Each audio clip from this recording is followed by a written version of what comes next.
অব্রনীল আলমারি খুলে ডায়েরিটা বের করে নেয়। সেই সাদা গোলাপ, সেই শুকনো সাদা বকুলগুলো, আর বিশ্রী রঙের ছিটে। অব্র হাত বুলিয়ে নেয় সব কিছুর উপর। এক চিলতে হাসি হাসতে হাসতে চোখ বেয়ে পানি পড়ে। মনে মনে আরও একবার বলে, কি বলে সম্বোধন করবো জানি না, তবে মাফ করে দিও প্রিয়। তোমার জন্যই সব পাওয়া, তোমার জন্যই হয়তো নিজেকে চেনা, নিজের ভেতর তোমার আদল করা, নিজেকে ভেঙে ছুড়ে এক নতুন আমি করা। সাগর পাড়ে অবন্তী এলো চুলে একা বসে আছে অনেকক্ষণ। পায়ে সাগরের নোনা জল বারবার ঢেউ খেলে যাচ্ছে। সাগরের জলের সাথে ভেসে আসছে ছোট ছোট ঝিনুক শামুকের খোসা। আশেপাশে কিছু কাকড়া হেঁটে বেড়াচ্ছে। দমকা বাতাস এসে বারবার ওর চুলগুলো নিয়ে খেলা করছে, যেভাবে খেলা করতো শুভ্র। আকাশে সাদা শুভ্র মেঘমালা উড়ে চলছে। কিছু দূরে যেন তা সাগরের সাথে মিলে গেছে। দূর সাগরে ভেসে আসা জাহাজগুলোর দিকে চেয়ে রয় অবন্তী। চোখে তার নোনা জল। কার জন্য নোনা জল তা সে জানে না। সাগর আছে, জাহাজ আছে, নেই যে শুধু নাবিক, বাঁকা পথে হেঁটে হেঁটে ক্লান্ত এখন পথিক। আচমকা চেনা কণ্ঠস্বর শুনে পেছনে তাকায় অবন্তী। অভ্র এসেছে, চোখ ভরা জল তার, হাতে একটা ডায়েরি। অবন্তীর কাছে এগিয়ে এসে ডায়েরিটা তার হাতে তুলে দেয় অভ্র। অবন্তীর চোখে এই মুহূর্তে অভ্রর জন্য ঘৃণা, রাগের সংমিশ্রণে এক অন্যরকম ভালোবাসা ফুটে উঠেছে।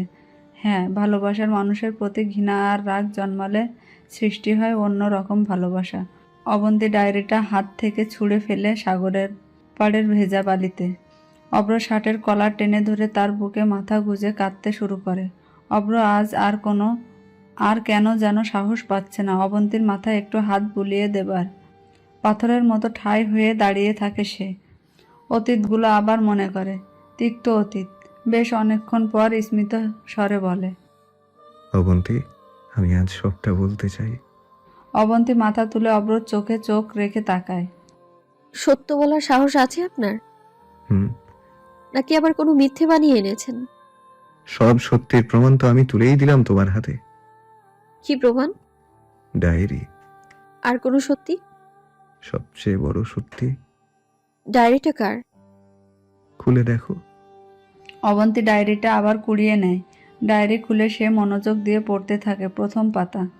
মেয়েটার চোখে আমি সর্বনাশ দেখেছিলাম কোনো এক চৈত্র মাসে। চৈত্রের রৌদ্রময় দুপুরে সে আমার শুকনো খটমটে মনে এক প্রশান্তির শুভ্রতা এনে দিয়েছিল। মেয়েটির নাম অবন্তী।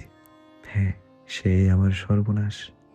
এর পরের লাইনগুলো আর পড়তে পারে না অবন্তী। চোখ বেয়ে তার নোনা জল গড়িয়ে পড়ে। অভ্রকে জিজ্ঞেস করে, কেন করলেন এমনটা? কি ক্ষতি করেছিলাম শুভ্র আমি আপনার? আমি ইচ্ছে করে কিছু করিনি, বিশ্বাস করো। দিনের পর দিন এই নাটকটাও আপনি ইচ্ছে করে করেননি, তাই বলতে চান আপনি? আমি বলছি তো সবটা। এতটা নিচে নামতে পারলেন আপনি অভ্র? আমি কোনো অভ্রনীলকে চিনতাম না, আর আপনি কোনো অভ্রনীল। আমি শুভ্র নীল আর অভ্র নীলের মিশ্রণে এক নতুন কোন সত্তা, শঙ্কর এক সত্তা। আমার চাই না এমন মিশ্র সত্তা। আমার শুধু একটা সত্তা চাই, শুভ্র অভ্রনীল চাই, শুদ্ধ সত্তা।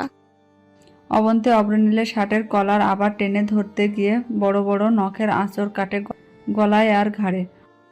আমার চাই না এমন মিশ্র সত্তা। আমার শুধু একটা সত্তা চাই, শুদ্ধ অভ্রনীল চাই, শুদ্ধ সত্তা। অভ্রনীল কলার থেকে হাত ছাড়িয়ে নেয়। নিজের দু হাতের ভেতর অবন্তীর হাত দুটো নিয়ে নেয়, যেভাবে ঝিনুক তার ভেতরে মুক্ত আগলে রাখে। অতপর তার চোখে চোখ রেখে বলতে শুরু করে, আমি তো তোমার জন্যই নিজেকে ভেঙেছি, চুড়েছি, নিজের মতো অভ্র নীলের সত্তার লালন করেছি। তাই বলে একটা মৃত মানুষকে নিয়ে এতটা এতটা নিচে না নামলেও পারতেন আপনি অভ্রনীল। কেন মেরে ফেললেন শুভ্রকে? ও একমাত্র সাক্ষী ছিল বলে নিজের দোষ ঢাকতে অন্য একজনকে মেরে ফেলতে একটু দ্বিধা কাজ করলো না আপনার? অবন্তী, কি বলছো তুমি এসব? আপনার জন্যই অ্যাক্সিডেন্টটা হয়নি, তারপরে হসপিটালে আপনি শুভ্রর অক্সিজেন মাস্ক খুলে দেননি, মেরে ফেলেননি ওকে। কি সব আবল তাবল বকছো তুমি? আমি কেন মেরে ফেলবো শুভ্রকে? হ্যাঁ, মানছি অ্যাক্সিডেন্টটা আমার জন্যই হয়েছিল, কিন্তু আমি ইচ্ছে করে কাউকে মেরে ফেলিনি। আর তোমাকে কে সব আবল তাবল বলেছে শুনি? অর্ণি আপু বললে আমি অবশ্যই বিশ্বাস করতাম না, কিন্তু আমি এমন একজনের কাছ থেকে জেনেছি যার মিথ্যে বলার কোনো প্রশ্নই আসে না। কে সে? বেলি ফুপু। বেলি ফুপু আবার কে? বাহ, মাসে মাসে যাকে ক্ষতিপূরণ হিসেবে টাকা পাঠান তার নামটাও জানেন না দেখছি। আপনারা বড়লোকরা সত্যি পারেনও, বাহ। অবন্তী, কথা ঘুরিও না, ঠিক করে বলো। কথা ঘোরানো তো আমি আপনার থেকে শিখেছি অভ্রনীল। যাই হোক, বেলি ফুপু হচ্ছে শুভ্রর ফুপু। কি? ওনাকে তুমি কোথা থেকে পেলে? চমকে উঠলেন তো? মিথ্যে বলছে উনি তোমাকে? হ্যাঁ, বেলি ফুপুই সবটা বলেছে আমায়, আর সত্যিটা বলেছে। আমি বেলি ফুপুকে মাত্র একবার দেখেছিলাম, তাই চিনতে একটু দেরি হয়েছিল আমার। আমাদের বিয়ের পাকা কথা ঠিক করার দিন দেখেছিলাম তাকে। শুভ্র যে ফুপুর বাড়িতে বেশিরভাগ সময় থেকে মানুষ হয়েছে সেই বেলি ফুপু। অবন্তী, আমি বলছি তো, আমি আজ সবটা বলবো তোমায়। আমার কথাগুলো শুনবে তুমি আজ? কি আর বলবেন, এবার একগাদা মিথ্যে। না, সত্য। আমার শুনতে ইচ্ছে করছে না, আপনার ওসব বানানো সত্য। অব্র অবন্তীর পেটে হাত রেখে বলে।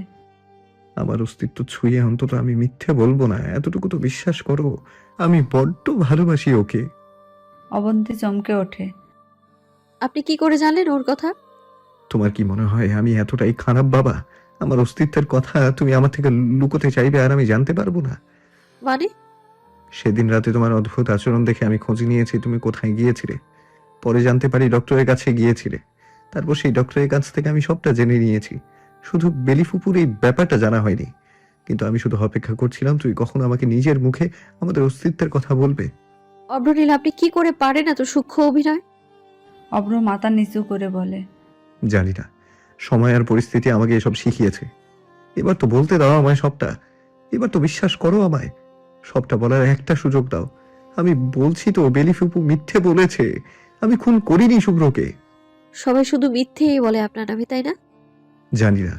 আমি যে শুভ্রকে সেদিন পার্টিতে দেখেছিলাম, সে কে ছিল? পুরোটা বলি। হুম। আমি ছোটবেলা থেকে অর্পি আপুর কাছে থাকতাম। কেন আপুর কাছে ছিলাম সেসব তো তুমি জানোই। তো ওখানে আমাকে একদমই শাসন করার মতো কেউ ছিল না। আপু ভাইয়া সারাদিন ব্যস্ত থাকতো। আমি সারাদিন যা ইচ্ছে তাই করতাম। দিন দিন বন্ধু বান্ধব বাড়তে থাকতো। ভালো বন্ধুর যে খারাপ বন্ধুদের সংখ্যাই দিন দিন বাড়তে লাগলো। আমি অনেক ছোট বয়স থেকে ক্লাব, পার্টি, জুয়া, ড্রাগস এসবের সাথে অভ্যস্ত হয়ে গেলাম। অর্পি আপুর কাছে ধরাও পড়েছিলাম। কিন্তু বরাবরই আপু আপুর কাছে মাফ চাইতাম, বলতাম আর এমন করব না। বাড়িতে বাবাকে এসব জানাতে নিষেধ করতাম। বাবা জানলে আমাকে দেশে নিয়ে আসতো, আরো শাসন করতো সেই ভয়ে। আপু আমাকে খুব ভালোবাসে, তাই বাবাকে আরো সব বিষয়ে বলতো না, আর আমাকে বোঝাতো ভালো হয়ে যাবার জন্য। আমি সেসব এক কান দিয়ে ঢুকিয়ে অন্য কান দিয়ে বের করে দিতাম। যাই হোক, এইভাবেই দিন চলতে থাকে। তারপর আমার গ্র্যাজুয়েশন কমপ্লিট হয়। বাবা জোর করলো দেশে ফেরার জন্য। আমার বিন্দু পরিমাণ ইচ্ছে ছিল না দেশে ফেরার। দেশে ফিরলেই মার কথা মনে পড়ে। তবুও বাবা জোর করলো। সেই সাথে অর্পি আপুও বোঝানো আমার বাবার কাছে থাকা উচিত। বাবা দেশে একা, আপুরা চাইলেই তো আর থাকতে পারে না। অনিচ্ছা সত্ত্বেও আমি ফিরলাম। ফেরার পর আমার কিছুই ভালো লাগতো না। মার কথা মনে পড়তো শুধু। তাই ক্লাবেই বেশিরভাগ সময় কাটাতাম। আর আমার যে বন্ধু বান্ধব জোগাড় করতে খুব বেশি সময় লাগে না, তা অন্তত বুঝেছ এতদিনে। ক্লাবে আমার প্রচুর বন্ধু বান্ধব হয়ে গেল। টাকা ওড়ালে বন্ধুর অভাব হয় না ওসব জায়গায়। সেদিন রাতে আমি জুয়ায় বেশ মোটা অঙ্কের টাকা জিতি। তাই সেসব সেলিব্রেশন করতে প্রচুর ড্রিঙ্ক করে ফেলি আমরা। আর সাথে ড্রাগসও নেই। ড্রাগস নেওয়ার অভ্যেসও আমার আগে থেকেই ছিল, কিন্তু অত হাই ডোজের না। কিন্তু সেদিন ডোজটা একটু বেশিই ছিল। আমি আসলে বুঝে উঠতে পারিনি ওরা ডোজ দিয়েছিল, আমি শুধু পুশ করেছি। তারপর আমার আর নিজের ওপর কোনো কন্ট্রোল ছিল না। আমি কি করেছি না করেছি আমি নিজেও জানি না। চোখে অন্ধকার দেখতে শুরু করেছিলাম রীতিমতো আমি। ওভাবেই ড্রাইভ করে বাড়ি ফেরার সময় আমার প্রচন্ড বমি পায়। আমি রাস্তার একপাশে গাড়ি সাইড করে বমি করতে করতে অসুস্থ হয়ে পড়ি। তারপরে হঠাৎই কেউ এগিয়ে আসে আমার ওই অবস্থা দেখে। সে আর কেউ নয়, শুভ্র। ও আমাকে পানি মেডিসিন দিয়ে হেল্প করে। তারপর আমি একটু ঠিক হই। কথায় কথায় জানতে পারি ওর নাম শুভ্রনীল শাখওয়াত। ও নেভিতে আছে। কি যেন মিশনের কথা হচ্ছিল, কিন্তু মিশন ক্যান্সেল হয়ে যাওয়ার বাড়ি ফিরছিল কদিনের জন্য। আমার এই অবস্থা দেখেও আমাকে একা ছাড়তে চায় না। আমি বারবার বলি আমি একাই যেতে পারবো। ও তবুও জোর করে আমাকে বাড়ি পৌঁছে দেবার জন্য। শুভ্র ড্রাইভ করতে চাইলে আমার প্রচন্ড রাগ হয়। আমি বরাবরই ড্রাইভ করতে ভালোবাসতাম। আমার গাড়ি আমি ড্রাইভ করব, এরকম একটা জেদ চাপে আমার ভেতর। আসলে অতিরিক্ত ড্রাগস আর হার্ড ড্রিঙ্কসের জন্য আমার মাথায় একদমই কাজ করছিল না। ঠিক বেঠিক কোনো জ্ঞানই ছিল না আমার। আমি জোর করে ওই অবস্থায় ড্রাইভ করছিলাম, আর শুভ্র আমার পাশে বসে ইনস্ট্রাকশন দিয়ে যাচ্ছিল। এতেও আমার মেজাজ প্রচন্ড গরম হয়ে যায়। মনে হচ্ছিল ওকে আমাকে ইনস্ট্রাকশন দেবার।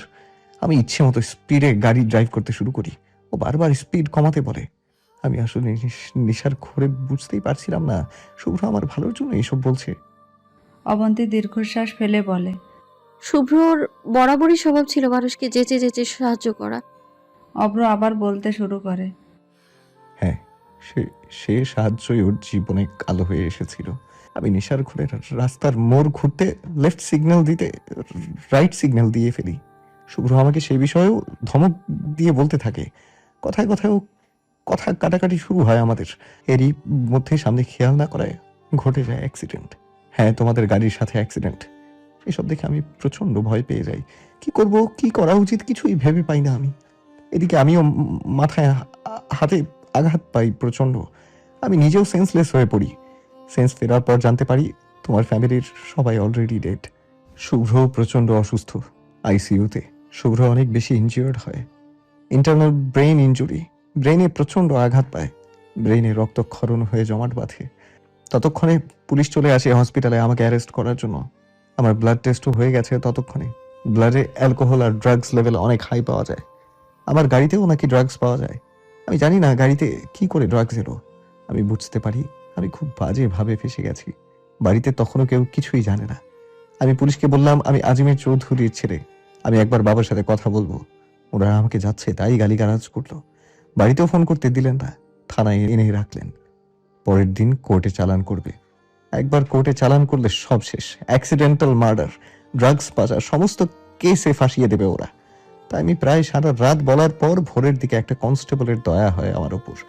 উনি লুকিয়ে আমায় ফোন করতে দেন বাড়িতে।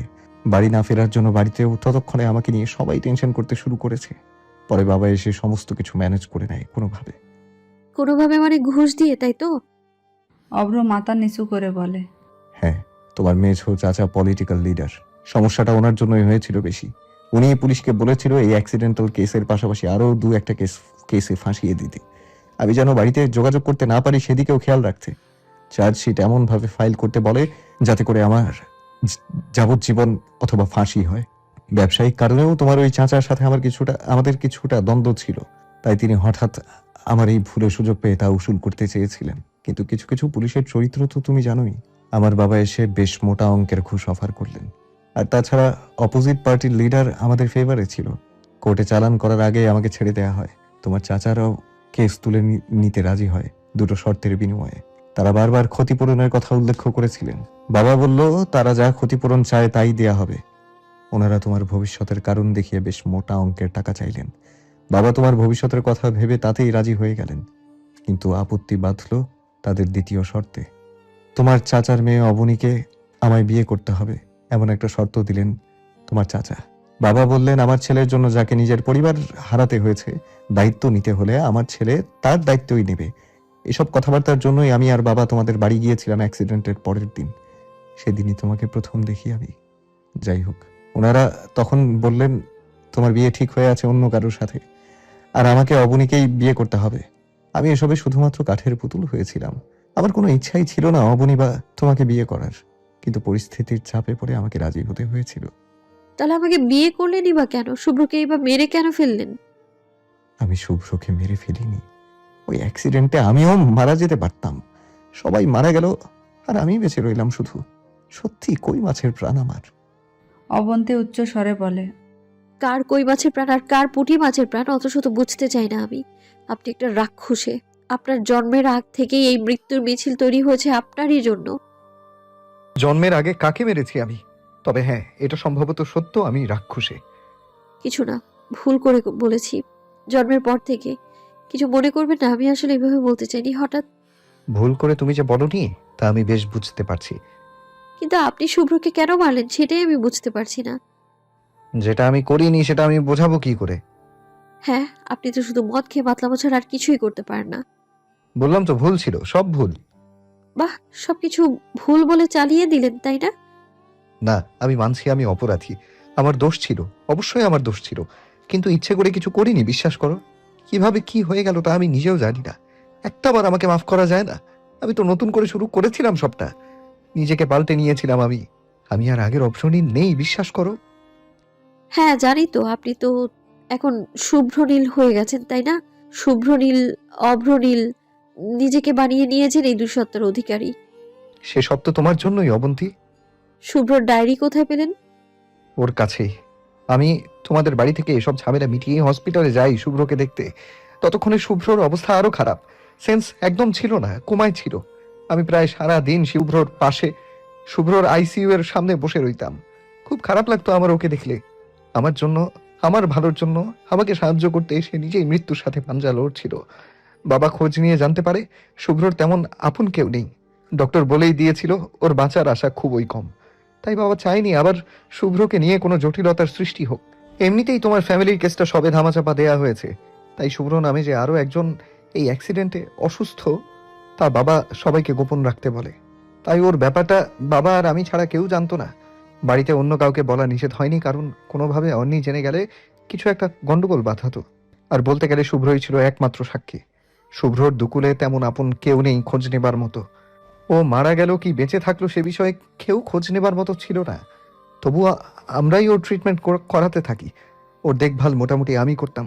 তো ওর ব্যাকপ্যাকও আমার কাছেই ছিল সেই সূত্রে। কিন্তু ওই যে বলে না, দেয়ালেরও কান থাকে। তোমার চাচারা জানতে পারলো শুভ্রর ব্যাপারটা, তারপর আরো বেশি ব্ল্যাকমেল করতে শুরু করলো। আবার তখনই আমরা এটাও জানতে পারি যে শুভ্রই সে যার সাথে তোমার বিয়ে ঠিক করা আছে। আর তারা শুভ্রর ফুফুকেও খোঁজ দেয়। তবে ওনার নাম তো আর আমি জানতাম না, শুধু মুখে চিনি। এই জন্য নাম শুনে চিনতে পারিনি তোমার কাছ থেকে। যাই হোক, ঘটনা আরো বেশি জটিল হয় যখন ওর ফুফুরা জানতে পারে। এদিকে শুভ্র ধীরে ধীরে আরো বেশি অসুস্থ হয়ে পড়ে। 3 দিন পর ও মারা যায়। মারা যায় নাকি মেরে ফেলেছিলেন? যে ছেলেটা আমাকে সাহায্য করার জন্য নিজে থেকে এগিয়ে এসে নিজেই এত বড় বিপদে পড়েছিল, আমি তাকে মেরে ফেলবো এতটুকু চিনেছ আমায়? তুমি জানো, আমি কোনো এক অচেনা আকর্ষণে ওর পাশেই বসে রইতাম। ভিজিটিং আওয়ার শেষেও রুমের সামনেই বসে রইতাম। সেদিন আমি ওর জন্য মেডিসিন আনতে যাই। ডক্টর প্রেসক্রিপশন দিয়ে মেডিসিনগুলো আনতে বলে। ফেরার পর দেখি আইসিইউ এর সামনে বেশ বড় ধরনের জটলা পেকে গেছে। ভেতরে গিয়ে জানতে পারি শুভ্র আর নেই, ও মারা গেছে। এই ঘটনা বেলি ফুফু আর তোমার চাচারা অন্যভাবে ব্যাখ্যা করতে শুরু করলেন। আমি নাকি মেরে ফেলেছি শুভ্রকে, সাক্ষী সরানোর জন্য। সারাদিন ভাতিজার খোঁজ খবর পর্যন্ত নিতে আসতেন না, অথচ মারা যাবার পর তাদের দরদ যেন উতলে উঠল। কিছু না দেখে শুনেই পুরো দোষ চাপিয়ে দিল আমার উপর। এদিকে পুলিশেও ইনফর্ম করতে দেয়া হচ্ছিল না, কারণ আগের কেসের সাথে শুভ্রর কেসটাও ইনভলভড। আমি এটাতে না ফাঁসলেও আগেরটাতে ফেসে যাব। আর আমাদের ফ্যামিলিতে তো পুলিশ কেস এড়িয়ে চলা হয় ফ্যামিলির রেপুটেশন ঠিক রাখার জন্য। শুভ্ররও একটা নর্মাল ডেথ সার্টিফিকেট তৈরি করা হলো। বেলি ফুফু এটার ক্ষতিপূরণ চাইলেন, তাকে তা প্রতি মাসে মাসে দিতে হবে। কিন্তু আবার বিপত্তি বাঁধলো তোমাকে নিয়ে। তোমার কি হবে, তোমার চাচারা তোমার ঝামেলা নিতে চাইলেন না আর, অথচ তোমার ভবিষ্যতের কথা বলে এতগুলো টাকা ক্ষতিপূরণ হিসেবে নিলেন। আমাদের দিলেও এই শর্ত ছিল, আমরা টাকা দেব, কিন্তু আমাদের বাহিরে যেন আর কেউ এসব ব্যাপারে জানতে না পারে। তুমিও না, কারণ তুমি জানলে অবশ্যই তুমি স্টেপ নিতে। যাই হোক, শেষে বাবা বলল আমার বিয়ে তোমার সাথেই হবে, অবনীর সাথে না। আমি তোমার লাইফের সব কিছু যখন শেষ করেছি, তখন আমাকেই তোমার দায়িত্ব নিতে হবে। তোমার সব শেষ থেকে আমিই যেন নতুন সূচনা হই। অবনীর সাথে বিয়ে ভাঙার জন্য তারা টাকা নিলেন। এসব বিষয় না জানতো অবনী, না জানতে তুমি। পরের দিনই তোমার সাথে আমার বিয়েটা জোর করেই দেয়া হয়। আর অবনী কিভাবে যেন টাকার বিষয়টা জানতে পারে, ও সেটাই তোমাকে বলে, অথচ ও নিজেও আসল ব্যাপার জানে না। আর তুমি ভেবে নাও তোমাকে কেনা বেচা করা হয়েছে। তারপর তো আমাদের বিয়ে, তারপর তো জানোই সবকিছু। না, তারপরেও অনেক কথা রয়ে গেছে, তারপরেও রয়েছে অনেক প্রশ্ন। বলো তোমার আর কি কি প্রশ্ন আছে? আমি আজ সব উত্তর দেব, বললাম তো, সব শুদ্ধ উত্তর। যে আপনি আমায় সহ্যই করতে পারতেন না, সেই আপনি হুট করে কি করে এত ভালোবেসে ফেলেন আমায়? কই, আমি তো হুট করে ভালোবাসতে পারিনি, যথেষ্ট সময় লেগেছে আমার। আপনি হুট করে একদিন বললেন ভালোবেসে ফেলেছেন আমায়, আর কেন বেসেছেন তা পরে বলবেন। পরে সেই বলা আজও হয়ে উঠলো না আর। সেই উত্তর তো আমি প্রথমেই দিয়ে দিয়েছি তোমাকে। মানে? ওই যে শুভ্রর ডায়েরি হাতে তুলে দিয়েছি তো তোমার। ডায়েরির সাথে ভালোবাসার কি সম্পর্ক? আছে। কি সম্পর্ক? তোমার মনে আছে আমি ঠিক কবে থেকে তোমার প্রতি একটু করে দুর্বল হই?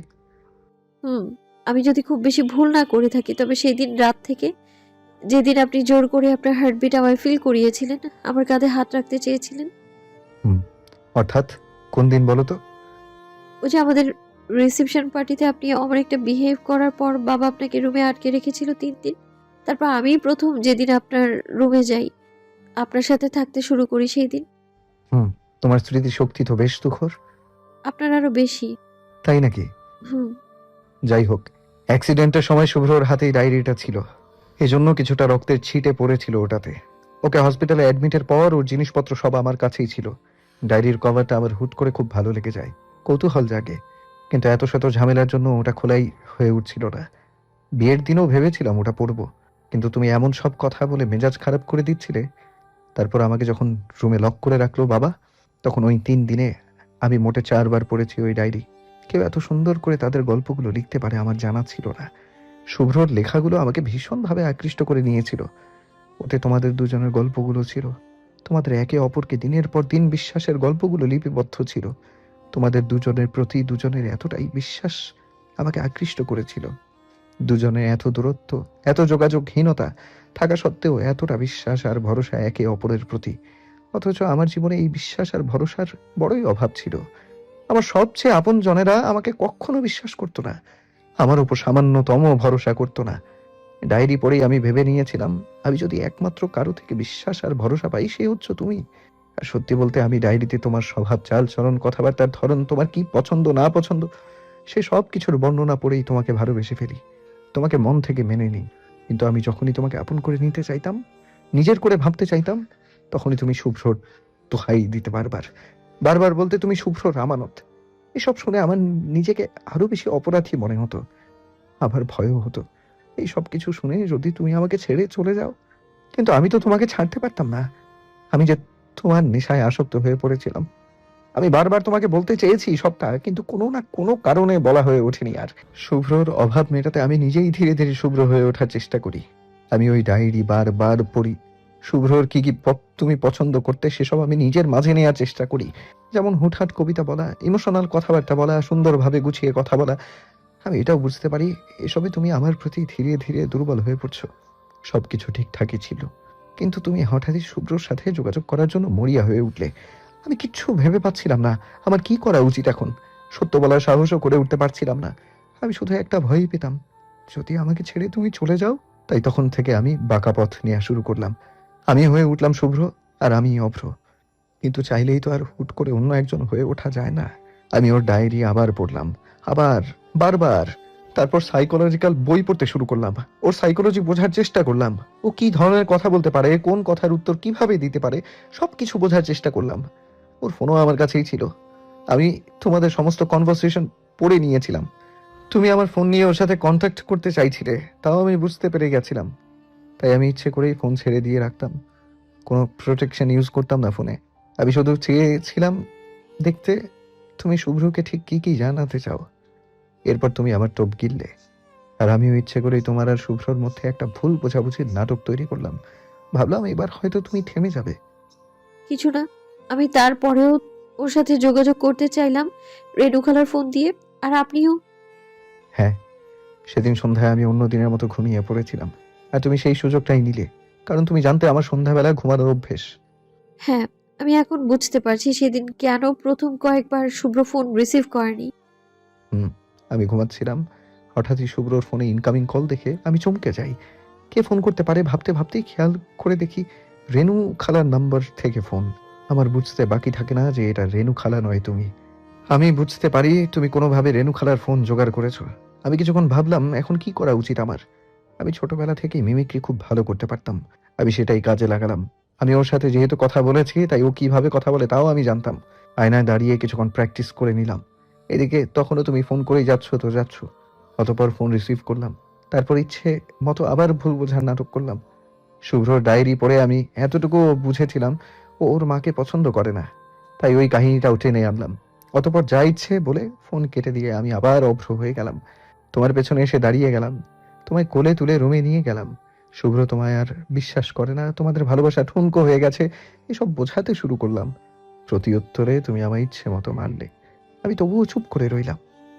এত কিছু নাটকের কি কোনো দরকার ছিল আপনিই বলুন।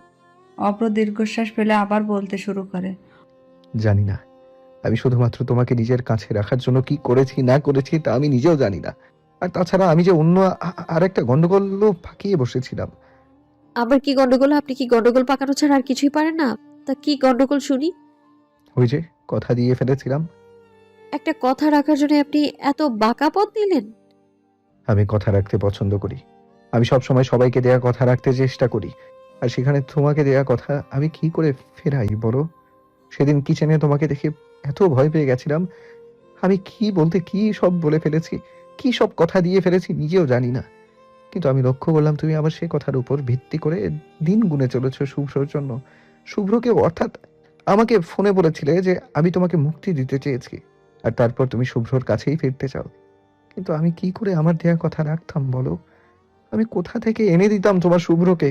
শুভ্র তো ততদিনে 3.5 হাত মাটিতে তোমার ভাইয়ের কবরের পাশে। তবে আমিও মনে মনে ঠিক করে নিয়েছিলাম আমি কথা রাখবই। আমি বলেছিলাম শুভ্রর বাঁধনে বাঁধা পড়বে তুমি। হ্যাঁ, আমি কথা রেখেছি। আমি শুভ্র হয়েই তোমাকে নিজের বাঁধনে বেঁধে নিয়েছি। অবন্তী এসব শুনে আর কোনো কথা বলে না। টুপটাপ জল গড়ে দু চোখের কোণ দিয়ে। শেষে এসে যে মানুষটাকে ভুল বুঝেছিল সে মানুষটা তো ভুল বোঝার অনেক আগে এই পৃথিবী ছেড়ে চলে গেছে। আর এই মানুষটা কি না করেছে একটা কথা রাখতে গিয়ে। অব্রনীল থামে না, সে বলতেই থাকে। আমি স্টোর রুমে একদিন ওরই ব্যাগপত্র খুঁজছিলাম, ব্যাগে কি কি আছে দেখার জন্য, পাঞ্জাবিটা আছে নাকি তা দেখার জন্য। ডায়েরিতে আমি পাঞ্জাবির কাহিনীও পড়েছি, কিন্তু তুমি হঠাৎ পেছন থেকে এসে আমাকে ফলো করলে, তাই আমিও আর ওটা না খুঁজে অযথা অন্য কিছু খোঁজার ভান করলাম। তোমাকে দেয়া কথা কি করে রাখবো, সারাদিন এই একটা কথাই বারবার চিন্তা করতাম। এরই মধ্যে সেদিন আবার তুমি কান্নাকাটি শুরু করে দিলে। আজ ভাইয়ার জন্মদিন, ভাইয়াকে এনে দিন। আমি কিছু উপায় খুঁজে না পেয়ে তাদের কবর দেখাতে নিয়ে গেলাম তোমায়। সেদিন তোমাকে 3টে কবর দেখিয়েছিলাম, কিন্তু তার পাশে চতুর্থ কবরটা আর দেখাইনি। চতুর্থ কবরটা শুভ্ররই ছিল। কিন্তু বাড়ি ফেরার পর আমার ভেতর আবার নতুন করে অপরাধবোধ জাগতে শুরু করে, যা আমি এতদিন তোমার সান্নিধ্য পেয়ে প্রায় ভুলতে বসেছিলাম। এই অপরাধবোধে আমি আবার অসুস্থ হয়ে পড়তে শুরু করি। তারপর তো জানোই আমি কতটা অসুস্থ হয়ে পড়ি, অ্যাসাইলামে কতদিন থাকি। তারপর রেহানা আপু আমাকে আবার বোঝায়, অনেক ভালোভাবে বোঝায়, নতুন করে আবার সবকিছু শুরু করতে বলে। আমাকে শুধরে যাবার জন্য বোঝায়, আমি তাই করি, শুধরে যাবার চেষ্টা করি, নতুন করে আবার সবকিছু শুরু করতে চাই। কিন্তু ওই শুভ্রর ব্যাপারটা আমার মাথা থেকে নামে না কিছুতেই, কেমন কাটার মতো বিধে বারবার। তুমি আগে বারবার বলতে তুমি শুভ্রর আমানত। আমি যখনই একটু করে আবার তোমাকে আপন ভাবতাম তখনই মনে পড়তো অন্যের আমানত তুমি। আর আমি এটাও ঠিক মতো বুঝতাম না তুমি তখনও নিজেকে শুভ্রর আমানত ভাবো নাকি আমার সম্পদ। তাই আমি সেবার শেষ খেলাটা খেলতে শুরু করি। মনে মনে ঠিক করি এবার হয় এসপার না হয় ওসপার। এভাবে তোমার এই দোটানা মন আর আমার এই দিশটটা আমার আর ভালো লাগছিল না। ভাবলাম শেষ খেলা খেলেই শেষ করব সবকিছু। মিমিক্রি করতে পারেন বলে কণ্ঠ নকল করেছিলেন, কিন্তু হাতে লেখা আমাকে পাঠানো সেই কবিতা লেখা চিরকুট শুভ্রর হাতে লেখা ওটা। বলছি তো, আমি এই প্রতিদিন ছোট ছোট গিফট পাঠাতাম বেনামে। ভেবেছিলাম তুমি বুঝতে পারবে শুভ্র এসব পাঠাচ্ছে, কিন্তু না, তুমি ভেবে বসলে আমিই পাঠাচ্ছি। আপনি তো তাই ভেবে নেবেন। আপনি কি আর জানতেন যে ততদিনে আমার মনে শুভ্রর অস্তিত্ব ছিলই না? ততদিনে আমার ভেতর শুধু অভ্র নামক এক সত্তা অস্তিত্ব গড়ে তুলেছিল। হ্যাঁ, সেটাই তো পরখ করে দেখে নিতে চেয়েছিলাম, যেন নিজেদের মধ্যে আর কোনো দ্বিধা না থাকে। বাহ, আপনার ধ্যান ধারণা আর পারফরমেন্স দুটোই প্রশংসার যোগ্য। হাততালি দিই। তারপর আমি শুভ্রর ডায়েরি দেখিয়ে হ্যান্ডরাইটিং স্পেশালিস্টকে দিয়ে কবিতা লিখিয়ে নিই, একদম শুভ্রর হাতের লেখার মতো করে। তারপর বাড়ি ফিরে নিজে ইচ্ছে করেও সব রাগারাগির নাটক করি। আর তুমি তো সরাসরি ডিভোর্সের কথা বলে দাও। ডিভোর্সের কথা যে আমি জেদ করে বলেছিলাম তা বুঝতে পারেননি আপনি বুঝি? হ্যাঁ, কিছুটা আন্দাজ করতে পেরেছিলাম, তাই তো ডিভোর্স পেপার সহজেই ছুঁড়ে মারতে পেরেছিলাম। কারণ আমি মনে মনে বেশ নিশ্চিত ছিলাম তুমি ওটাতে সিগনেচার করবে না। এত এত সাইকোলজিক্যাল বই তো আর এমনি এমনি পড়তাম না, সবকিছু বোঝার জন্য আর বুঝে বুঝে পরের স্টেপ নেবার জন্যই পড়তাম। আর ডিভোর্স পেপার আমি এমনিতেই অনেক আগে, মানে এসবের অনেক আগে বিয়ের সময় রেডি করে রেখেছিলাম, কারণ বিয়ের সময় আমার কাছে তুমি একটা বোঝা বই কিচ্ছু ছিলে না। ভেবেছিলাম কোনোভাবে বাবাকে ম্যানেজ করে অর্পি আপুর কাছে ফিরে ডিভোর্স লেটার পাঠিয়ে দেব। কিন্তু তারপর তো মাত্র 3 দিনের মাথায় ওই ডায়েরি পড়ে আমার সবকিছু ওলট পালট হয়ে গেল। আমি ধীরে ধীরে আসক্ত হয়ে পড়ি তুমি নামক শুদ্ধ নেশায়। আর সেদিন ঝগড়ার পর সেই আগের রেডি করা ডিভোর্স পেপার খুব সহজে ছুড়ে মেরেছিলাম, কারণ তোমার উপর এতটুকু বিশ্বাস ছিল তুমি সিগনেচার করবে না। কিন্তু বিশ্বাস করো, আমি কখনো ভাবিনি তুমি চলে যাবার মতো স্টেপ নেবে। কারণ আমি তো শুভ্র সেজে ফোনে নেগেটিভ রোল প্লে করতাম, শুভ্র সেজে আমি অভ্রর নামে আজে বাজে কথা বলতাম, যেন তুমি শুনে তুমি অভ্রকে না শুভ্রকেই খারাপ ভাবো আর আমাকে অসহায় ভেবে নাও, আর ওকে ভুলে গিয়ে আমার সাথে স্টে করো। কিন্তু তুমি তো অনেক দূরে এগোলে, আমাকেই ছেড়ে শুভ্রের কাছে চলে যেতে চাইলে। হ্যাঁ, সেটা আমি আপনার উপর জেদ করে চলে যেতে চাইতাম। প্রথমে আপনার অমন কথা শুনে জেদে বসে বললাম ডিভোর্স চাই। আর আপনিও সাথে সাথে ডিভোর্স পেপার বের করে দিলেন। তা দেখে আমার ভেতর আরো বেশি জেদ চেপে যায়।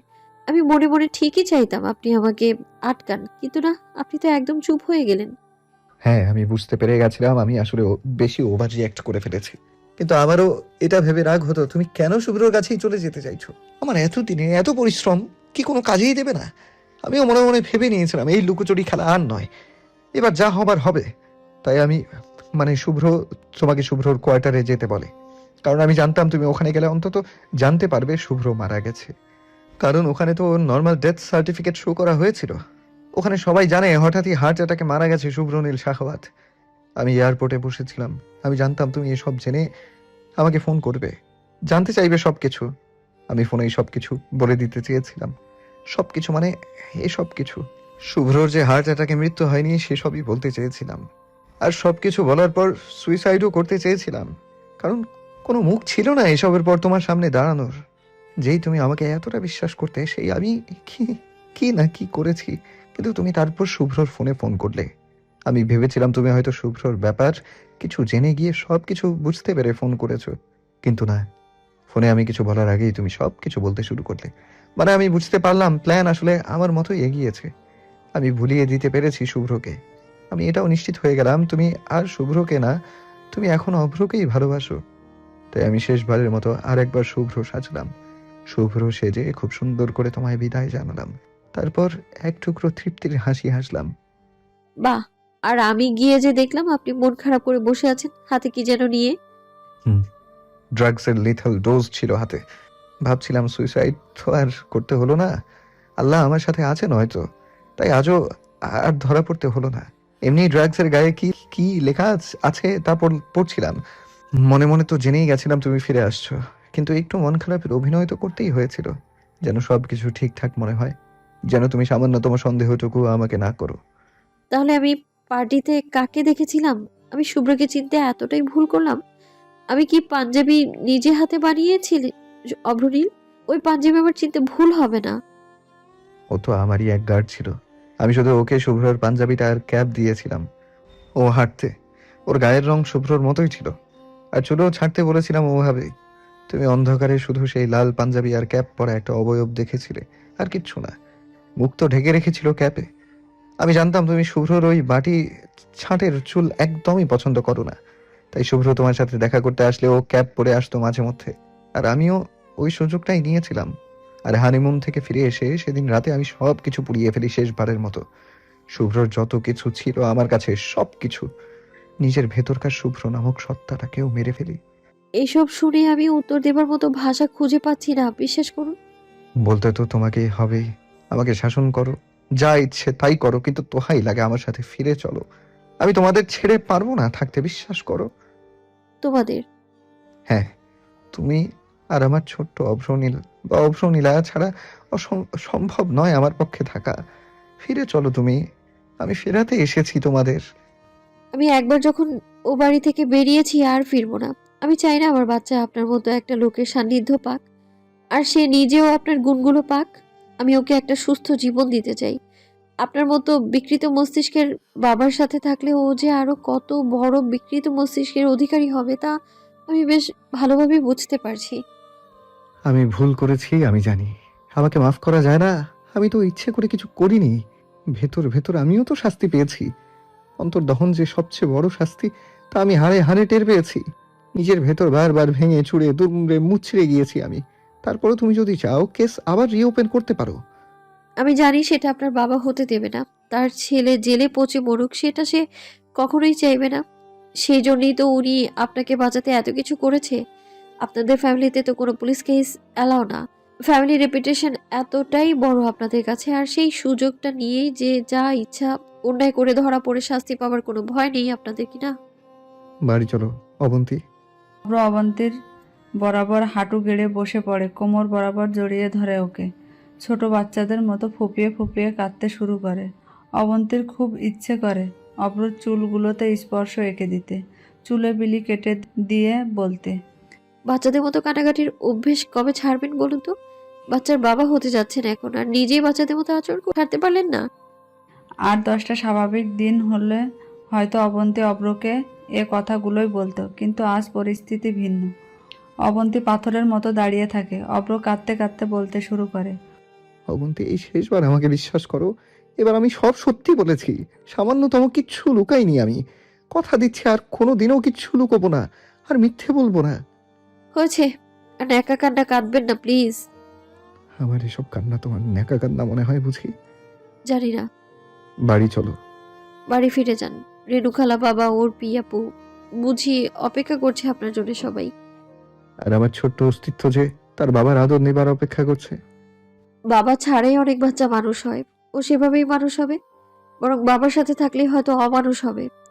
অবন্তী, কোনো বাবাই কোনোদিন খারাপ বাবা হতে চায় না। পৃথিবীর সবচেয়ে নিকৃষ্ট মানুষটাও তার সন্তানের কাছে সবচেয়ে ভালো বাবা হয়েই থাকতে চেষ্টা করে, সন্তানের জন্য ভালো কিছু করার চেষ্টা করে। আমি আমার অনাগত সন্তানের জন্য শুধরে যাব, কথা দিলাম। আমি তো অনেক শুধরে গেছিলাম অবন্তী, শুধুমাত্র তোমার জন্য। এরপর কিছু মিথ্যার আশ্রয় নিয়েছি, কিছু বাঁকা পথ অবলম্বন করেছি, সে সবই তোমার জন্য, তোমাকে নিজের কাছে রাখার জন্য, তোমার বিশ্বাস, আস্থা আর ভালোবাসা পাবার জন্য। অবন্তী, আমার অধিকারটুকু আমার থেকে কেড়ে নিও না, দয়া করো আমায়, ভিক্ষে দাও আমায়। আমার সন্তানকে ভালোবাসার অধিকার কেড়ে নিও না আমার থেকে।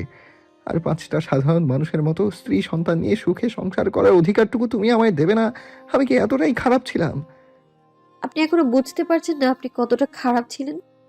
অবন্তী, আমি বলছি তো, আমি বেশ বেপরোয়া ছিলাম, কিন্তু এতটাও বেপরোয়া না যে আমি কাউকে মেরে ফেলবো। মার ব্যাপারটার পর থেকে আমি লাশ দেখলেই ভয় পেতাম। আর তোমার মনে হয় সেই আমি আমি বলছি তো কিভাবে কি হয়ে গেছে। আমি আমার আসলে হাতের বাইরে ছিল সবকিছু, বিশ্বাস করো। ড্রাগস নেওয়া, মদ খাওয়া এসব হাতের বাইরে ছিল। আমি আর কতবার বলবো, অত হাই ডোজের ড্রাগস আমি নিতাম না। আমি এমন ডোজ নিতাম যা নিয়ে আমি নিজেকে কন্ট্রোল করতে পারতাম। আমি জানি না সেদিন ড্রাগসের ডোজ এত হাই হলো কি করে। তারপর আমার বলতে গেলে কোনো জ্ঞানই ছিল না, অন্ধকার দেখছিলাম সবকিছু। আচ্ছা, আপনি তো বমি করেছিলেন অ্যাক্সিডেন্টের আগে, তাই না? হ্যাঁ, কিন্তু তারপর আমি আবার। হয়েছে, এক ব্যাখ্যা আর বারবার দিতে হবে না। চলুন বাড়ি ফিরবো। অব্র অবাক হয়ে জিজ্ঞেস করে। মা, মানে? অবন্তী হঠাৎ এভাবে বাড়ি ফিরতে রাজি হবে অব্র কল্পনাও করেনি। এতক্ষণ এত কিছু বুঝিয়েও কাজ হলো না, অথচ সামান্য একটা প্রশ্নের উত্তর দিয়েই অবন্তী রাজি হয়ে গেল। রীতিমতো ভেবাচাকা খাবার অবস্থা। অব্র যেন নিজের কানকেও বিশ্বাস করতে পারে না। খুশিতে তার দুচোখ বেয়ে অশ্রু ঝরে। এই বোকা ছেলে আর কত কাঁদবেন? কদিন পর পুচকের কান্না থামাতে হবে তো। অবন্তী মুচকি হেসে বলে। সত্যি বলছো? সত্যি তো। যাওয়া যাক তাহলে। আহা, পুচকে এভাবে যাবে না, সে তার পাপার কোলে উঠতে চায়। অব্র এগিয়ে গিয়ে গাড়ির দরজা খুলে দেয়। ও, এই কথা? অব্র মুচকি হেসে এগিয়ে আসে, তারপর অবন্তীকে পাজা কোলে করে নিয়ে গাড়িতে বসায়। অব্র গাড়ির জানালায় তাকায়, মনে মনে নিজেই নিজেকে বাহবা দেয়।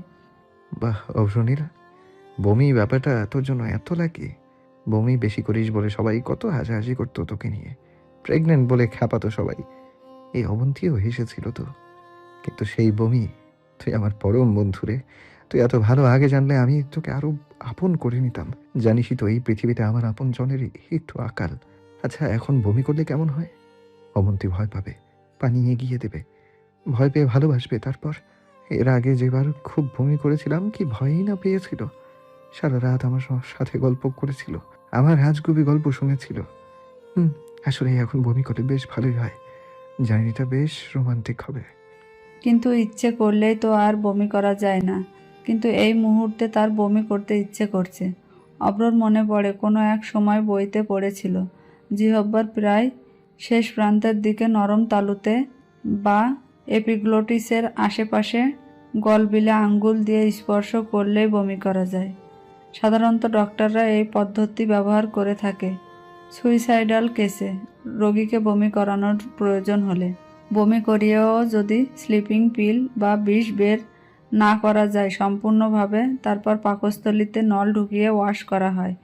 অব্র এখন সেই পদ্ধতি অবলম্বন করবে। সবে মাত্র তর্জনী মুখে ঢুকিয়েছে। অবন্তী বেশ অনেকক্ষণ ধরে ওকে লক্ষ্য করছিল।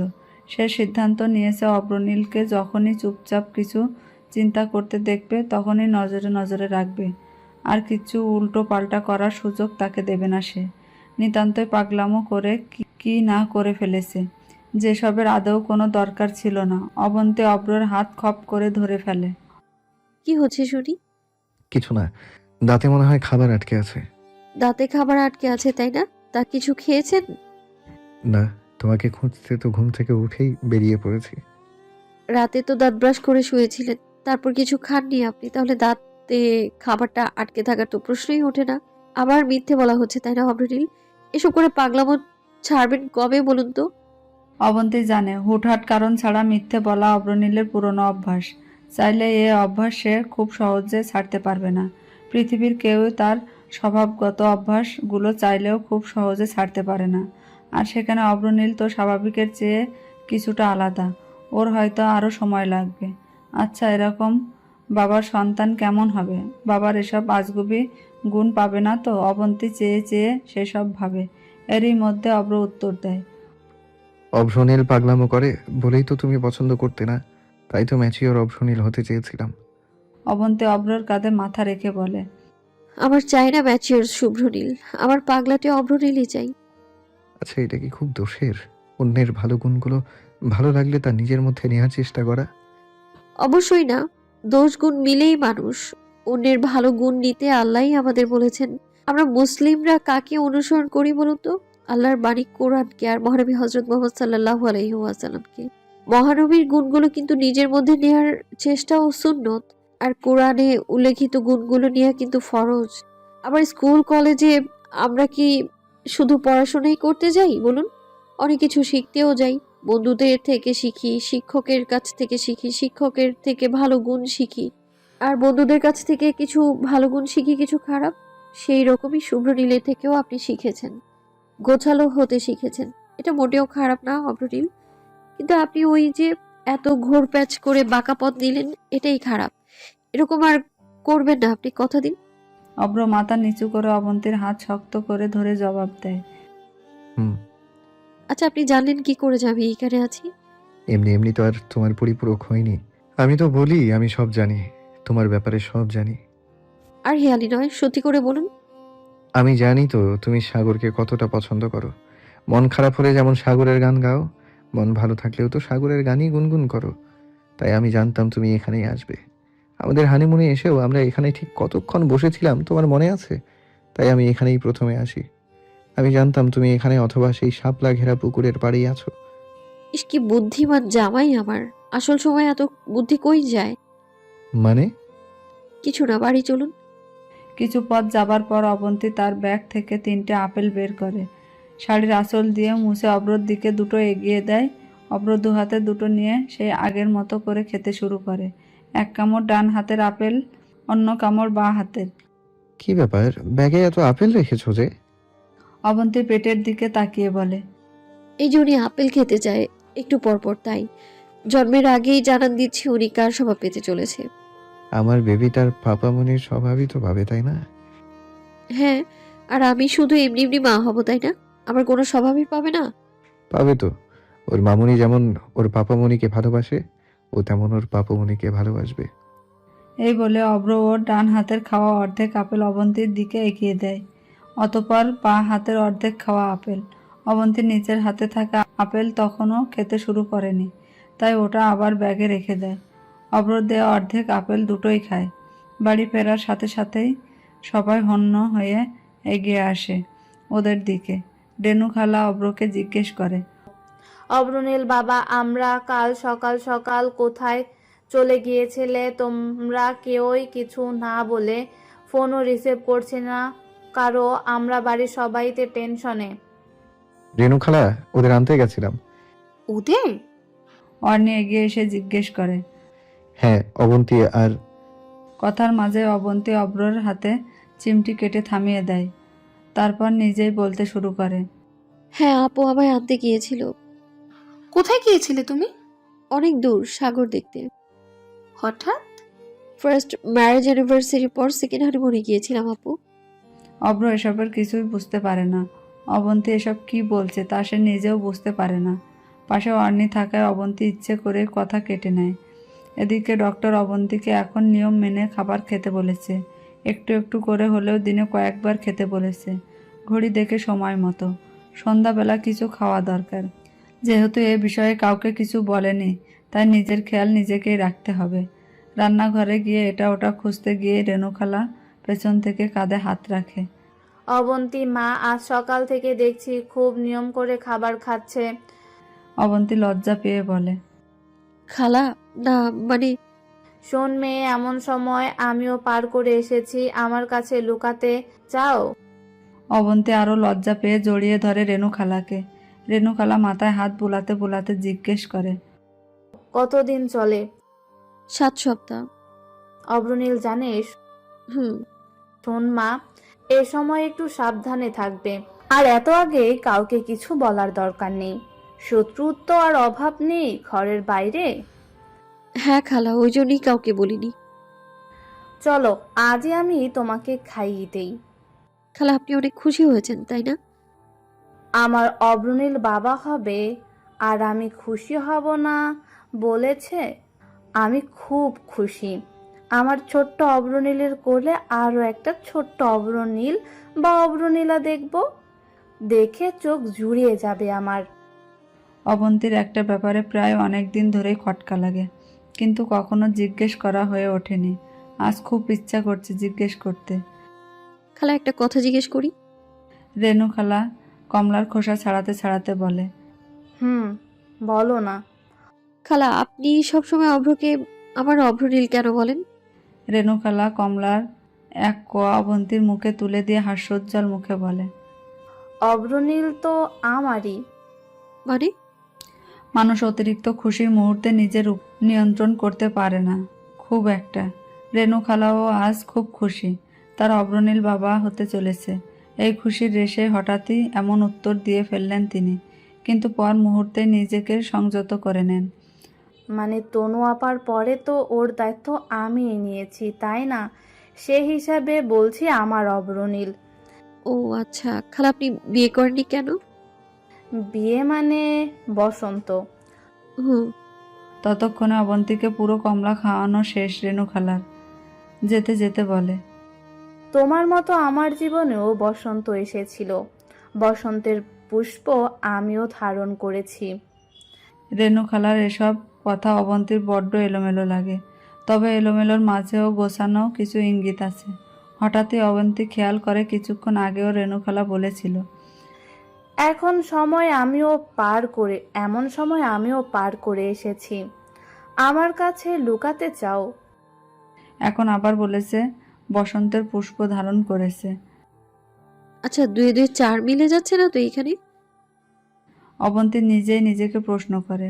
রাতে অব্রর সাথে আপেল খেতে খেতে অবন্তী জিজ্ঞেস করে। আচ্ছা অভ্রনীল, রেণু খালার ব্যাপারে আপনি কতটুকু জানেন? এ আবার কেমন প্রশ্ন? পুরোটুকু চিনি।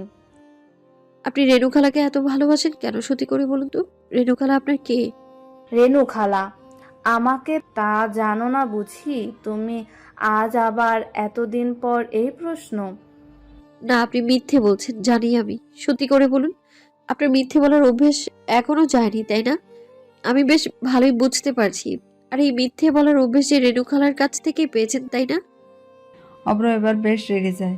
আর যা হোক রেণুখালার নামে কিছু বলা সে একদম পছন্দ করে না। তুমি আর একটা উল্টাপাল্টা কথা বলবে না। তুমি কেন বললে আমার রেণু খালাকে মিথ্যেবাদী? আর আমি নিজেও কোনো মিথ্যে বলিনি।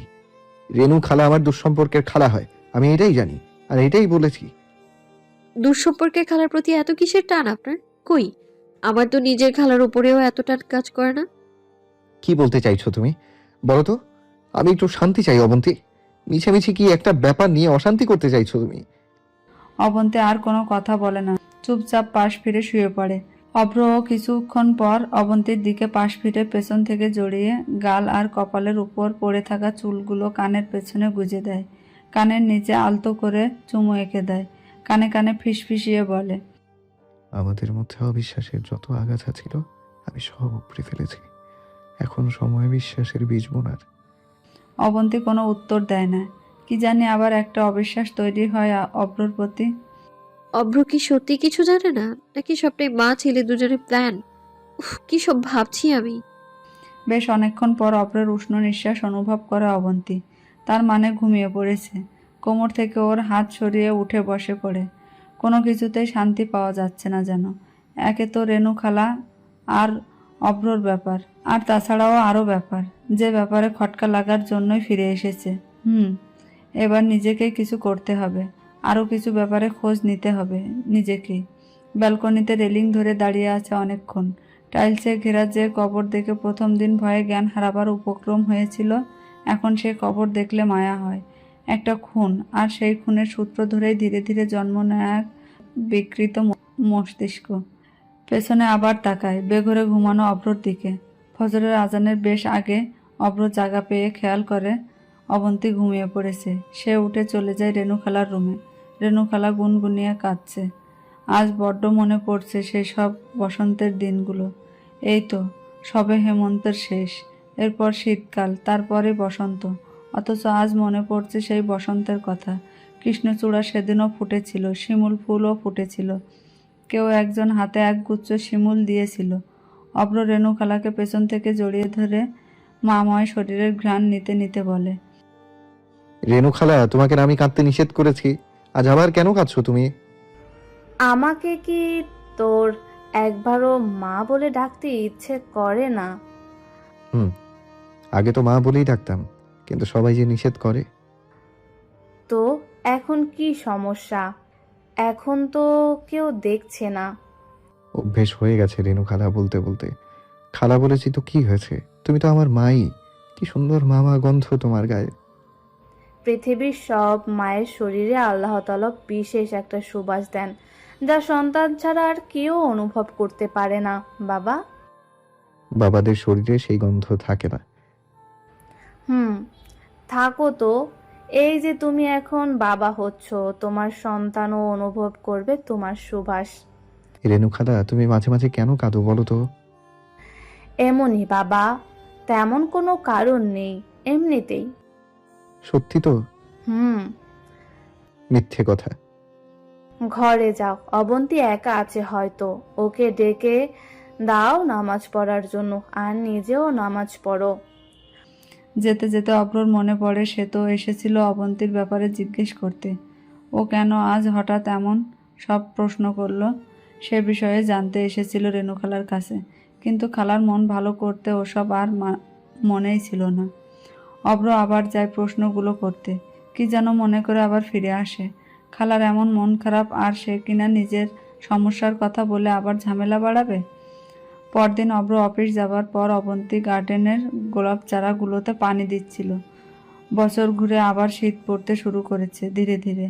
কিছু চন্দ্রমল্লিকার চারা লাগালে মন্দ হয় না। মালিককে বলে নীল হলুদ সাদা রঙের চন্দ্রমল্লিকার চারা আনিয়ে নেয়। চারা বুনতে বুনতে মনে পড়ে অভ্রনীলের কাছ থেকে শুনেছিল মায়ের প্রিয় ফুল নীল চন্দ্রমল্লিকা। নীল রং তার ভীষণ প্রিয় ছিল, তাই তো একমাত্র ছেলের নামের সাথে নীল শব্দটাই যোগ করেছিল। অবন্তীরও প্রিয় রং নীল। অবন্তী মায়ের কবরে কটা নীল চন্দ্রমল্লিকার চারা বুনে দেয়। অবন্তী সকাল থেকে অভ্রর সাথে তেমন কোনো কথা বলছে না। কেমন যেন ইচ্ছেই করছে না কথা বলার। ওকে আবার কোনো মিথ্যে বলেছে কি জানি। অতিরিক্ত মিথ্যা বলা মানুষের কোনটা যে সত্য আর কোনটা যে মিথ্যা তা বোঝা মুশকিল। অবন্তী 2-3 দিন অভ্রর সাথে ঠিক মতো কথা বলেনি, সন্দেহজনিত কারণেই। তারপর আবার নিজে থেকে সব স্বাভাবিক করে নেয়। অভ্রকে 2-3 দিন বেশ ভালো করে লক্ষ্য করছে সে, কিন্তু কোথাও মনে হয়নি অভ্র আবার কিছু লুকাচ্ছে। আজ সকাল থেকে অভ্রনীলকে বেশ ব্যস্ত মনে হচ্ছে। সকালবেলা থেকেই সব কিছুতেই তাড়াহুড়ো করছে। তাড়াহুড়ো করে অফিস গেল, আবার তাড়াহুড়ো করেই ফিরে এসেছে দুপুরের পরেই। এসে অবন্তীকে বলে 5 মিনিটে তৈরি হয়ে নিতে। এই অসময়ে কেন বেরোতে চাইছেন? কোথায় বা যাবেন? পুষ্পকুঞ্জে। মানে? আজ আমরা ফুলের রাজ্যে যাব, বুঝলে? বুঝলাম না। বুঝতে হবে না, তুমি তৈরি হয়ে নাও তো। এ কথা বলে অভ্রনীল নিজেও গাঢ় নীল পাঞ্জাবি পরে তৈরি হয়ে নেয়। অবন্তী পরে নেভি ব্লু রঙের শাড়ি। অবন্তী চুলে খোপা করছিল কাঁটা দিয়ে। অভ্র পেছন থেকে গিয়ে চুলের কাঁটা খুলে দিয়ে ফিসফিসিয়ে বলে, নীলকন্যাদের এলো চুলেই মানায়। আমার নীল পুরুষকেও দেখছি নীল পাঞ্জাবিতে সবচেয়ে বেশি মানায়। আজ নীলে নীলে সব নীল, আমাদের গল্প যেন প্রজাপতির ডানায় ও নীল। বলুন না অভ্রনীল, আমরা কোথায় যাচ্ছি? বললাম তো। আমরা কি সরিষা খেতে যাচ্ছি ফটোশুট করতে? হঠাৎ এরকম কেন মনে হলো তোমার? আজকাল শীতের শুরুতে তো সব কাপলই যায় সরিষা খেতে ফটোশুট করতে। তারপর আপনি আবার নীল পাঞ্জাবি পরলেন, তাই আমিও ভাবলাম নীলের সাথে হলুদ রং খুব যায় তো। উহুম, আমরা তো কৃষ্ণচূড়ার পথে হাঁটব, লাল গালিচার পথে। বসন্ত আসুক। যেতে যেতে দুপুর গড়িয়ে বিকেল পড়ে। গাড়ি থামে একটা বাংলোর সামনে। বাংলোর নাম পুষ্পকুঞ্জ। বাংলোর সামনে বেশ বড় ধরনের ভিড়, ফুল আর বেলুন দিয়ে সাজানো, গেট ফিতা বাঁধানো। ওরা নামার সাথে সাথেই সবাই হাত তালি দিয়ে স্বাগত জানায়। আমরা কোথায় এলাম? পুষ্পকুঞ্জে। কার বাংলো এটা? আমার আমার নানাজান আমাকে দিয়েছে। আমার মার পুরো নাম সৈয়দা পুষ্প সিদ্দিকা তুনু। ও আচ্ছা। হুম, তবে এটা আজ থেকে আমার না, ছোট ছোট পুষ্পদের কুঞ্জ এটা। মানে? অব্র হাত দিয়ে ইশারা করে সামনে দাঁড়ানো বাচ্চাদের দেখিয়ে দেয়। ওদের বাড়ি আজ থেকে পুষ্পকুঞ্জ। ওরা কে? ওরা আমার মতোই। পার্থক্য হলো আমার মা নেই, ওদের কারোর মা বাবা কেউ নেই। আবার কারোর মা নেই, বাবা আবার বিয়ে করেছে। আবার কেউ ওদের বাবা মার অনৈতিক ফুর্তির বোঝা। বা অবরিল, আপনি এটা অরফানেজ মানে এতিমখানা করতে চাইছেন তার মানে? হুম, ওরা এতিম নয়, ওরা হচ্ছে নাম না জানা পুষ্পের মতো। নাম না জানলেও যাদের গুণ আর সৌন্দর্য অসীম। অবরিল, আজ আপনাকে সবার সামনে আমার জড়িয়ে ধরতে ইচ্ছে করছে। আপনি আসলেই খুব ভালো। আপনাকে নিয়ে আমার গর্ব হাজার গুণ বাড়িয়ে দিলেন আপনি আজ। আমার পুচকুকে তার বাবাকে নিয়ে অনেক গর্ব করছে নিশ্চয়ই। হুম, ও কতগুলো খেলার সাথী পেলো বলো তো? তা অবশ্য ঠিক, জন্মের আগে অনেক খেলার সাথে পেয়ে গেল। আমাকে তো ছোটবেলায় খেলতেই দিত না কারোর সাথে। একদম ভালো লাগতো না আমার। সব সময় একা একা খেলতে হতো। লুকিয়ে ওদের সাথে খেললেও পানিশমেন্ট দিত বাবা, মাও মাঝে মাঝে। কিন্তু আমি এমন বাবা হব না। আমি আমার ছোট্ট সোনার টুকরোকে কত কত ফ্রেন্ড জোগাড় করে দিলাম দেখো। আমরা ওকে এখানে রোজ নিয়ে আসবো, ও খেলবে আর আমরা চেয়ে চেয়ে দেখবো। ফিতা কেটে উদ্বোধনের পর অভ্র অবন্তীকে ইশারা করে বাচ্চাদের বেলুন আর চকলেট দিতে। বাচ্চারা অবন্তীকে মৌচাকের মতো ঘিরে ধরে। অবন্তী সত্যি আজ খুব খুশি। আর যা হোক, সেও এখন এদের মতো এতিম। অভ্র ডক্টর রেহেনাও উপস্থিত ছিলেন। কথায় কথায় অনেক কথা হয় অবন্তীর সাথে। অভ্র যেমন তাকে এখন নিজের বড় বোন করে নিয়েছে, অবন্তীও তাকে নিজের বোনই মনে করে। আপু, পৃথিবীর বেস্ট বাবা কিভাবে হতে হয়? এর জন্য কি আমাকে কোনো কাউন্সিলিং করতে হবে? ডাক্তার রেহানা অব্রনীলের এমন প্রশ্ন শুনে না হেসে পারে না। বেস্ট বাবা হতে চাও? হুম, অবন্তী বিরক্তির সুরে বলতে শুরু করে। আপু ও এখন এখন থেকে কি কি করতে শুরু করেছে জানেন? অফিস থেকে ফিরেই ল্যাপটপ নিয়ে বসে how to be a good father, responsibility of good father, এসব আরো কত কি আর্টিকেল যে পড়ে, ম্যাগাজিন পড়ে। আমাদের রুমে এখন শুধু বাচ্চা সংক্রান্ত ম্যাগাজিন। আমাকেও মুখস্থ করায় সেসব। কি করে বেবির যত্ন নিতে হবে, কি করে ভালো মা হতে হবে, বাবুর জন্য কোন স্কুল ভালো হবে, সেই সম্পর্কে খোঁজ খবর নিয়ে শুরু করেছে সে। ওকে একটু বোঝান আপু। রেহেনা জামান অব্র চুল নাড়া দিয়ে বলে। অভ্রনীল ভাই আমার, সময় আর পরিস্থিতি মানুষকে সব কিছু শেখায়। অবন্তীকে বিয়ের আগে তুমি কি how to be a good হাজবেন্ডের আর্টিকেল পড়েছিলে? পড়নি তো? তবুও তো হাজবেন্ড হিসেবে সব রেসপন্সিবিলিটি কত ভালোভাবে পালন করে আসছো। শোনো, এত মাথা ঘামিও না। নতুন অতিথি আসলে সময় আর পরিস্থিতির চাহিদা অনুযায়ী ঠিকই বেস্ট বাবা হতে পারবে। দেখো, পৃথিবীর সব বাবাই তার সন্তানের কাছে বেস্ট বাবা। ভুল কথা। পৃথিবীর সব বাবা বেস্ট বাবা হয় না। আমার বাবা আমার কাছে বেস্ট না। অব্র এ কথা বলতে বলতে চলে যায় বাচ্চাদের কাছে, গিয়ে খেলতে শুরু করে ওদের সাথে। অবন্তী আর ডাক্তার রেহেনা একে অপরের দিকে তাকায়ে কেবল। আজ জুম্মার নামাজ পড়ে এসে অব্র অবন্তীর দিকে জিলাপি এগিয়ে দেয়। অব্র জানে অবন্তী এটা খুব পছন্দ করে। এমনিতে অবন্তী তার সাথে কথা বললেও রেণু খালার সাথে তেমন কোনো কথা বলে না ইদানিং। অব্র তা খেয়াল করেছে। হুট করে রেণু খালাকে নিয়ে এমন কি সমস্যা হলো অবন্তীর, তা অভ্রর মাথায় ঢোকে না। জিলাপি এগিয়ে দিতে দিতে বলে। এই আমাদের মেয়ে হবে নাকি ছেলে হবে তা বুঝবো কবে গো? অবন্তী জিলাপিতে এক কামড় বসিয়ে বলে। বোঝার সময় হলেই বুঝবেন। এত তাড়া কিসের, নাকি বাপ দাদা চোদ্দ গোষ্ঠীর মতো ছেলে চাই মেয়ে হলে মেরে ফেলবেন এরকম কিছু? কি বলছোটা কি তুমি এসব? আমি আমার মেয়েকে কেন মেরে ফেলবো? ছেলে হোক বা মেয়ে সবাই আল্লাহর দান। আমি সব কিছুতেই খুশি। আল্লাহ খুশি হয়ে আমাকে যা দেবেন আমি তাতেই খুশি। আমার শুধু পাপামনি ডাক শোনার মতো একটা টেপ রেকর্ডার হলেই হবে। আর আমার বাপ দাদা কি করেছে শুনি? অবন্তী সেদিন যখন বলেছিল অব্রকে তার জন্মের আগে থেকেই মৃত্যুর মিছিল তৈরি হয়েছে, অব্র সেদিন ব্যাপারটা বোঝেনি। অবন্তী সেদিনই বুঝতে পারে অব্র আসলে ওর তৃতীয় আর চতুর্থ বোনের ব্যাপারে জানে না, যাদের ভ্রূণ অবস্থাতেই মেরে ফেলা হয়েছে। কিন্তু আজ কথার চলে সুযোগ যখন এসেছে এই ব্যাপারটাই কাজে লাগাতে হবে।